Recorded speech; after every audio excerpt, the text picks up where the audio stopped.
Salut à tous, on se retrouve pour cette vidéo et on va analyser ensemble le Nasdaq pour cette semaine et on va essayer de comprendre du coup quelles vont être les zones pertinentes à surveiller cette semaine en termes d'achat et de vente sur les marchés. Donc comme toujours, on va aller sur le Nasdaq en direct et on va essayer de définir des zones qui vont être potentiellement intéressantes pour nos traders et on va essayer de définir du coup des setups à forte probabilité. Donc c'est parti, comme toujours, on fera une analyse de top and down, c'est-à-dire qu'on partira du daily et ensuite on descendra de time frame en allant au H4 et au M15. Donc c'est parti, on commence. Alors vous le voyez ici sur le Nasdaq Futur, on a vraiment bien rebondi, on a vraiment eu un rebond agressif sur ce mois d'août.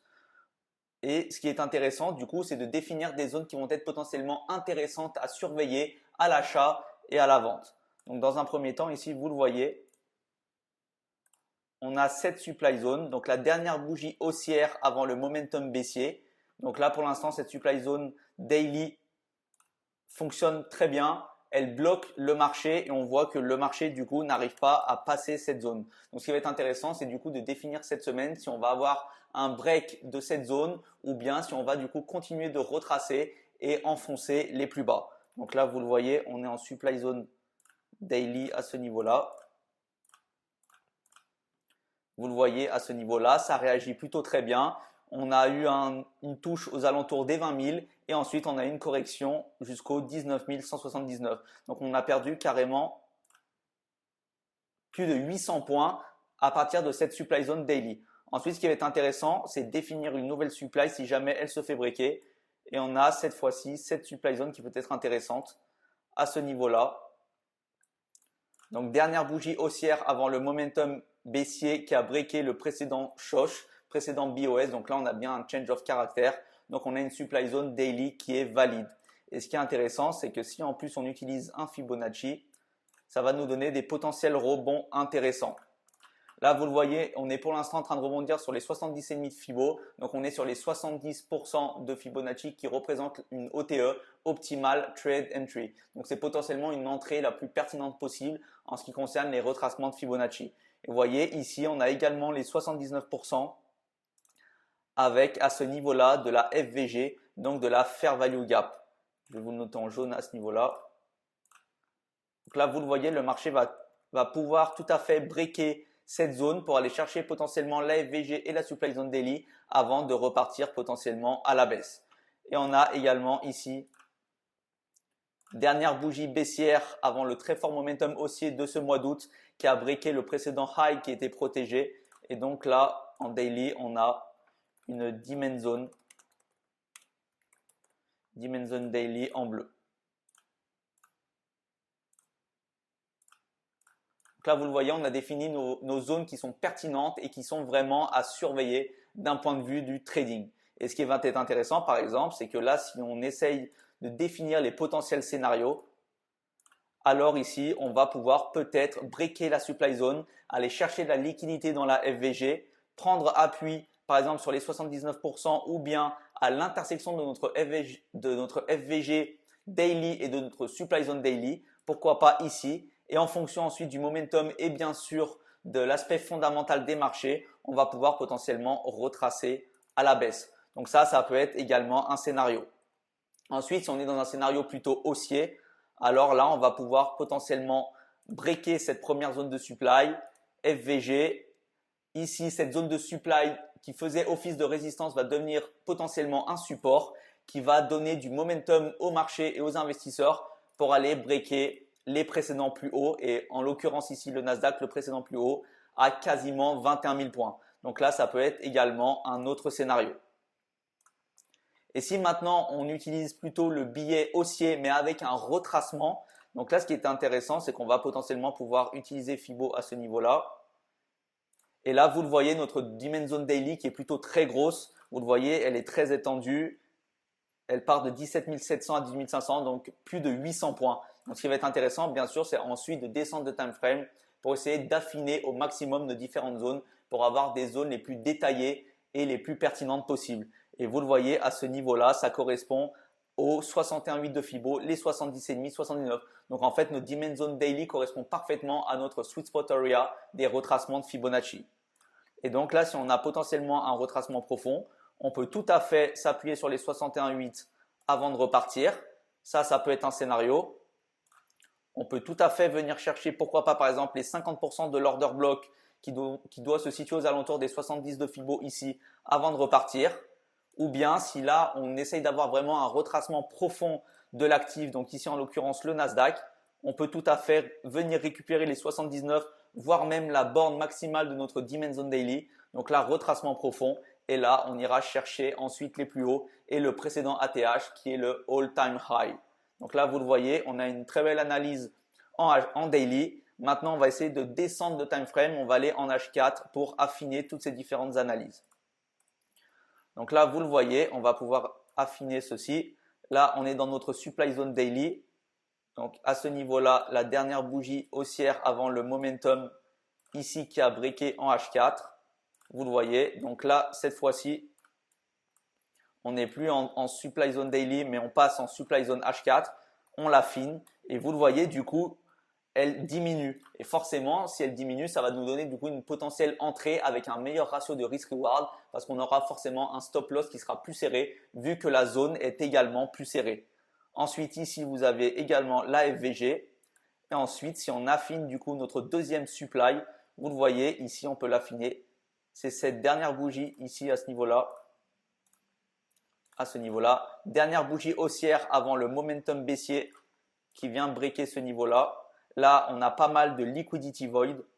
Ici, vous avez une suite de bougies avec un très fort momentum haussier et avec un gap entre chaque bougie avec une imbalance. Donc là, ça signifie qu'on a vraiment un déséquilibre dans le prix. Et là, vous le voyez, à ce niveau-là, on a également notre supply zone.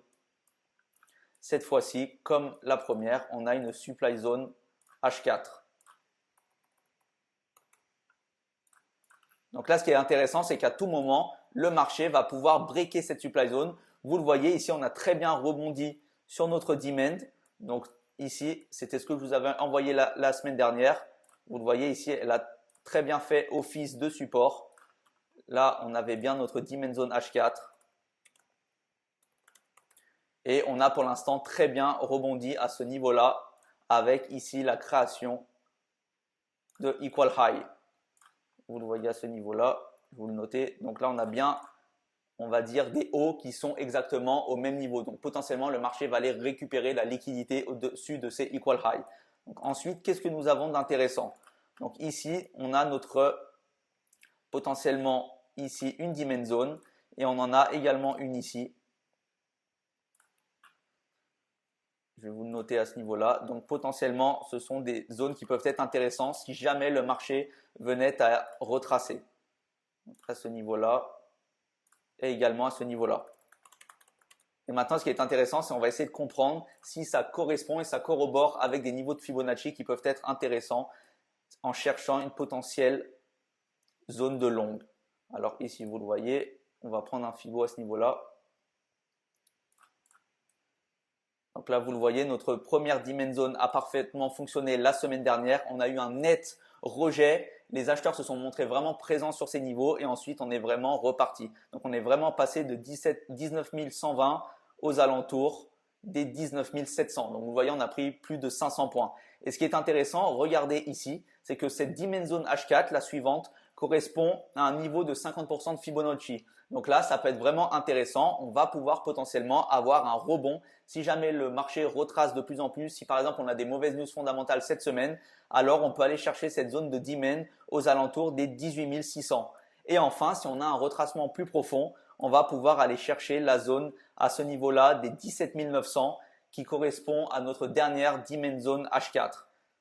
Vous le voyez ici, si on établit maintenant les différents scénarios H4, on peut tout à fait ici récupérer la liquidité, ensuite revenir dans notre demand. Pourquoi pas repartir pour aller chercher maintenant la liquidité, parce que je vous rappelle, le marché il va vraiment évoluer de pool de liquidité en pool de liquidité. Donc là, vous le voyez, ça peut être intéressant de venir chercher la liquidité dans cette demand, récupérer tout le déséquilibre dans ces différentes imbalances, dans ce momentum haussier, et ensuite, pourquoi pas, repartir à la hausse. Donc ça peut être également un scénario qui correspond également au niveau des 50% de Fibo. Et ici, on peut également revenir, pourquoi pas. Vous l'avez vu ici, on a dans un premier temps rebondi. On va pouvoir peut-être revenir ici. Cette demand devient résistance. On vient breaker pour aller chercher beaucoup plus bas, notamment aux alentours des 79 de Fibo et dernière dimension zone, et pourquoi pas repartir ensuite en tendance haussière. Donc là, ça peut être un autre scénario. Tout va dépendre du coup du retracement, s'il va être suffisamment profond ou non. Mais vous le voyez ici, en H4, on a pas mal de liquidités avec pas mal de momentum haussier, avec des fair value gap qui potentiellement peuvent être récupérés. On va de coup field les zones à 100%. Donc là, ça peut être vraiment intéressant d'avoir tous ces niveaux de prix en tête et de vraiment les surveiller cette semaine ou dans les semaines qui vont suivre dans ce mois de septembre. Donc là, vous le voyez, si maintenant on continue en M15, là, ce qui est intéressant, on a eu la réaction ici, du coup, rapide sur notre demand zone. Vous l'avez vu ici, on est venu agressivement revenir à ce niveau-là. Et ce qui est intéressant, c'est que là, du coup, on a la création de equal high.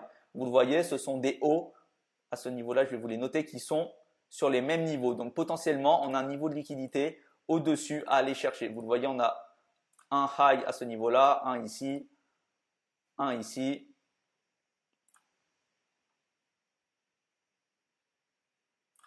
à ce niveau-là. Et donc, ce qui est intéressant, c'est que potentiellement, le marché va venir potentiellement faire de l'inducement. Donc, c'est-à-dire qu'on va récupérer de la liquidité au-dessus. Pourquoi pas ensuite pour partir en short. Et ce qui est intéressant, c'est que là, si on zoome en M15 sur la zone, on a ici une supply zone qui est très intéressante en M15. Vous le voyez à ce niveau-là, on avait de la liquidité à ce niveau-là. Donc là, on avait un genre entre guillemets de trendline qui a été breaké par le marché. Et vous le voyez à ce niveau-là, on a la dernière bougie haussière avant le momentum baissier qui a du coup breaké cette trendline. Donc là, vous le voyez, on a cette dernière bougie haussière. Je vais vous le noter ici du coup. Maintenant, c'est une supply zone M15. Et potentiellement, le marché va pouvoir revenir prendre appui à l'intérieur avant d'initier un nouveau short. Donc là, ça peut être un scénario si on est dans une zone de short. Et vous le voyez maintenant, si on dézoome un petit peu le marché, vous l'avez vu qu'on est toujours là dans la supply zone daily, supply zone H4. Donc pour l'instant, c'est une grosse zone de vente qui est tenue par les vendeurs. Le marché n'a pas encore breaké cette zone et du coup, les acheteurs auront vraiment la main sur les vendeurs quand ils arriveront à breaker cette zone si on breakera du coup les 20 100. Et là, pour l'instant, cette supply zone peut faire office de résistance pour le marché en M15. Vous le voyez à ce niveau-là, si on utilise un Fibonacci, donc là, de toute la zone de short depuis le début de la supply H4. Et vous le voyez, ici encore une fois, on a une très belle analyse. Pourquoi? Parce que vous le voyez que ici, notre supply zone M15 correspond avec les 70,5 de Fibo. Donc là, ça peut être tout à fait une entrée en position dans notre optimal trade entry. Et potentiellement, on peut avoir un scénario où là, on était vraiment en phase de consolidation à ce niveau-là. On a création de liquidité avec des equal high. On peut potentiellement revenir chercher les 70,5 de Fibo dans notre supply zone. On a récupéré de la liquidité au-dessus des EQH et ensuite on peut avoir un faux breakout et on va réintégrer la phase de consolidation pour ensuite chuter. Et là, vous le voyez, ça peut être également un scénario. Et si ce scénario se valide, alors du coup après, on peut aller chercher les demand zones que l'on a définies au préalable. Donc en tout cas, j'espère que ça a été clair pour vous. Comme toujours, j'essaie de vous donner des analyses qui sont claires et limpides, de vous donner des setups à suivre en daily, en H4 ou en M15. Ça vous permet du coup d'avoir des analyses dans des time frames différents et d'avoir du coup une vision globale en termes de technique sur le Nasdaq. Donc en tout cas, j'espère que ça vous a plu comme toujours. N'hésitez pas à me le dire en commentaire, à liker, à partager. Et n'hésitez pas également à vous abonner pour ne rater aucune des prochaines vidéos qui vont sortir. En tout cas, j'espère qu'il y a beaucoup de plus-value pour vous dans ces vidéos. J'essaye de faire le maximum pour essayer de vous démocratiser les différentes analyses sur les marchés. Et en tout cas, j'espère que comme toujours, ça vous plaît. Donc, merci à tous d'avoir suivi cette vidéo et on se retrouvera du coup pour une prochaine vidéo.